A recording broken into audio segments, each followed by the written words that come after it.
श्री स्वामी समर्थ स्वामी कृपा ज्योतिषमध्ये मी भास्कराचार्य मंजुषा जोशी आपलं हार्दिक स्वागत करते। आज आपण समजून घेत आहोत कुंभ राशीच्या जातकांना राहुदेवांचं महापरिवर्तन। राहुदेव तुमच्या धनस्थानातनं गोचर करत आहेत। राशी कुंडलीतील हे धनस्थान तुम्हाला विशेष फळ प्राप्त करून देणारं होतं। गेला संपूर्ण 18 महिन्यांचा कालावधी तुमच्या डोळ्यासमोरनं जर गेला तर लक्षात आलं असेल कुटुंबामध्ये कुरघोडी, कलह, काही अंशी वादाचे प्रसंग या सगळ्यातनं तुम्ही गेला असाल। आणि त्याचबरोबर धनस्थानामध्ये ज्यावेळेस राहुदेव येतात त्यावेळेस धनसंपत्ती थोड्याफार प्रमाणामध्ये नाश पावतात किंवा खर्च करण्यास तुम्हाला प्रवृत्त करतात, कुटुंबातील जबाबदाऱ्या वाढतात, अशा काही सगळ्या प्रसंगातनं तुम्हाला जावं लागलं असेल। राहुदेवांचं महापरिवर्तन घडते 18 मे 2025 रोजी।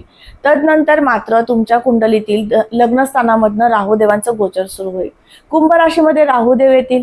आता विशेष फळ काय प्राप्त होईल? लग्नस्थानात राहुदेव आले की तुम्हाला चंचलता वाढवतात, संशोधक वृत्ती, चिकित्सक वृत्ती जागृत करून देतात, संभ्रमित सुद्धा करतात। म्हणजेच शुभ अशुभ असे दोन्हीही फळे तुम्हाला लग्नस्थानातील राहुदेव नक्कीच देणार आहेत पुढील 18 महिन्यांसाठी। त्याचबरोबर राहुदेवांची पंचमदृष्टी पंचम स्थानावर आल्यामुळे संततीचं सौख्य मिळेल, परंतु संततीबाबत तुम्हाला सातत्याने एखादी चिंता, काळजी वाटू शकते आणि त्या माध्यमातून तुमचं मन चिंतित होऊ शकतं। मग हे अशुभ फळ मिळू नये म्हणून आपण विशिष्ट उपासना पाहणार आहोत। राहुदेवांची पंचमदृष्टी पंचम स्थानावर आल्यामुळे एक विशिष्ट शुभ फळ पण मिळते, ते म्हणजे तुम्हाला गूढ विद्येचा अभ्यास करण्यास राहुदेव प्रवृत्त करतात। तुम्हाला गायन, वादन, नृत्य, संभाषण क्षेत्र या क्षेत्रामध्ये तुम्हाला काम करायचंय, खूप इच्छा होती पण करता येत नव्हतं। आता राहुदेव तुम्हाला प्रवृत्त करतील, कोर्सेस जॉईन करण्यासाठी तुम्हाला मनापासून इच्छा जागृत करून देतील।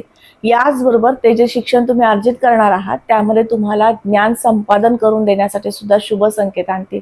अर्थात शुभ आणि अशुभ असे दोन्ही फळ तुम्हाला राहुदेवांनी पंचमावर दृष्टी टाकल्यामुळे मिळालं। राहुदेवांची पंचमदृष्टी पंचम स्थानावर आल्यामुळे एक विशिष्ट अजून बदल होईल, तो म्हणजे तुमच्या प्रणयाचे संकेत, जोडदाराचं सुख, अर्थात तुम्हाला लव पार्टनर प्राप्त होणं शुभ संकेत आणतील। म्हणजे शुभ अशुभ असे दोन्ही परिणाम पंचमावरती दृष्टी आल्यामुळे राहुदेव देऊ शकतात। याबरोबरच राहुदेवांची सप्तम दृष्टी ही सप्तम स्थानावर येईल। जोडदाराचं सुख आपण 7व्या घरावरनं पाहतो। या दरम्यान काय होऊ शकतं तर एखादा विशिष्ट विषय जो खूप महत्त्वपूर्ण आहे, तुमच्या दोघांच्या आयुष्यामध्ये विशेष परिवर्तन किंवा बदल घडवणार आहे असा निर्णय घेण्यास तुम्हाला प्रवृत्त करतील। राहुदेव लग्नस्थानात आहेत आणि सप्तमावर दृष्टी देतात, त्यावेळेस तुम्ही दोघं जण विचार करू शकता संतान सुखासाठी। म्हणजेच इथून पुढे 18 महिन्याचा कालावधी तुम्हाला संतती प्राप्तीसाठीचा विचार सुद्धा होऊ शकतो। याबद्दलचे सुद्धा तुम्हाला शुभ संकेत आहेत। अर्थात संतती योग तुमच्या दोघांच्याही पत्रिकेनुसार सुरू असेल आणि त्या माध्यमातून ट्रीटमेंट कुठली घ्यावी किंवा तुम्हाला इतर काही अडचणी येतील का या गोष्टी समजून घ्यायच्या असेल तर त्यासाठी माझा संपर्क क्रमांक दिलेला आहे, त्यावरती जाऊन तुम्ही माहिती घेऊ शकता। याचबरोबर राहुदेवांची नवम दृष्टी नवम स्थानावर येते, भाग्याचे शुभ संकेत आणून देतील, आध्यात्मिक प्रगतीकडे कल देतील तुमचा। त्याचबरोबर तुम्हाला ध्यान धारणा यामध्ये मन रमवतील, एखादा गूढ विद्येचा अभ्यासक, मंत्रतंत्र विद्या किंवा ज्योतिषशास्त्र, वास्तुशास्त्र, अंकशास्त्र याबद्दलचं शिक्षण घेण्याचा इच्छा निर्माण करून देतील। महत्वाकांक्षी तुम्हाला राहुदेव बनवतील। नोकरीचे सुद्धा संकेत शुभ आहेत, अर्थात तुम्हाला नोकरीचे योग उत्तम चालू असतील पत्रिकेमध्ये तर राहुदेवांचं हे परिवर्तन तुमच्यासाठी विशेष आहे। तुमच्या जन्मलग्न कुंडलीमध्ये राहुदेव जर शुभ स्थानात असतील तर नक्कीच तुम्हाला या 18 महिन्यामध्ये अगदी उत्तम आणि सुंदर जॉब तुम्हाला मिळू शकतो आणि त्या माध्यमातून तुम्ही करिअरमध्ये सेट होऊ शकता, करिअरमध्ये उच्च पद प्राप्त करून घेऊ शकता। त्याचबरोबर 12व्या स्थानावरती राहुदेवांची 12वी दृष्टी येईल। 12वं स्थान खर्चाचं आहे, व्ययाचं आहे, अपव्यय घडणार आहे, त्याचबरोबर परदेशात जाण्याचं सुद्धा आहे। या दरम्यान तुम्ही एखादा कला शिकलेली आहे, त्या कलेच्या माध्यमातून तुम्हाला एखादा कार्यक्रम किंवा एखादं नियोजन करण्यासाठी तुम्हाला परदेशात जाण्याची संधी निश्चित राहुदेव आणू शकतात आणि त्याचबरोबर राहुदेवांची 12वी दृष्टी 12व्या स्थानावर आल्यामुळे खर्चही होणार आहे। कुटुंबातील जबाबदारी वाढणार आहे, कुटुंबामध्ये एखादा सदस्य ऍड होणार आहे, त्या माध्यमातून त्या जबाबदाऱ्या सांभाळण्यासाठी तुम्हाला पैसा खर्च करावा लागेल, परंतु तो खर्च झाल्यानंतर सुद्धा तुम्ही समाधानी असणार आहात की तुम्ही योग्य ठिकाणी गुंतवणूक केलेली आहे, खर्च केलेला आहे।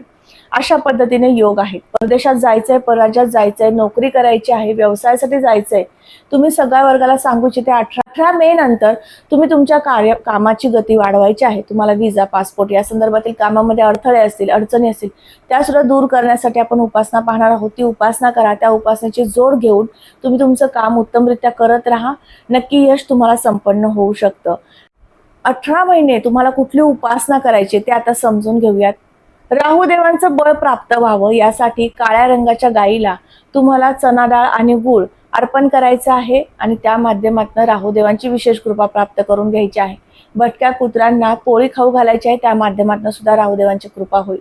राहुदेवांचं दर्शन शनिवारी आणि रविवारच्या दिवशी तुम्हाला घ्यायचं आहे नवग्रह मंदिरात जाऊन. या माध्यमातून सुद्धा राहुदेवांचं बळ प्राप्त होईल. त्याचबरोबर राहुदेवांना तिळाच्या तेलाचा दिवा त्यांच्या समोर लावला तर त्या माध्यमातून सुद्धा राहुदेवांची कृपा होते. आता हे झाले उपाय ज्यांच्या कुंडलीमध्ये राहुदेवांची स्थिती अशुभ आहे अशा व्यक्तींसाठी.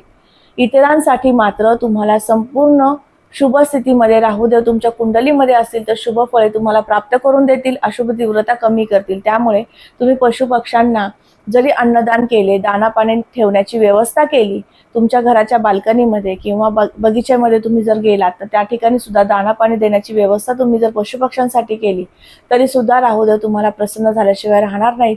राहुदेवांचा बीज मंत्र किंवा राहुदेवांचा रीम राहावे नमः या मंत्राचा जप तुम्ही चालू ठेवलात संपूर्ण 18 महिने तरी सुद्धा तुम्हाला राहुदेव कृपा प्राप्त करून देतील. तर आज आपण समजून घेतलं राहुदेवांची कृपा प्राप्त होणार आहे का. तुमच्या कुंभ राशीच्या जातकांना 7.5 सुरू आहे आणि त्यामध्ये राहुदेवांचं विशेष परिवर्तन, मग हे अशुभ आहे का हे समजून घेतलं. थोडीशी संभ्रम निर्माण करून देणारी परिस्थिती नक्की राहुदेव प्राप्त करून देऊ शकतात, परंतु तुमच्या कुंडलीतील राहुदेवांची स्थिती अशुभ असेल तरच. हा महत्त्वपूर्ण व्हिडिओ तुम्हाला कसा वाटला नक्की मला कमेंट करून सांगा. कमेंटमध्ये श्री स्वामी समर्थ लिहिण्यास अजिबात विसरू नका. तुम्ही आपल्या चॅनलवर नवीन असाल नक्की चॅनलला सबस्क्राईब करा, बेल आयकॉनला क्लिक करा. पुन्हा भेटूयात अशाच माहितीसह. तोपर्यंत मी आपली रजा घेते. श्री स्वामी समर्थ. जय जय स्वामी समर्थ. रामकृष्ण हरी.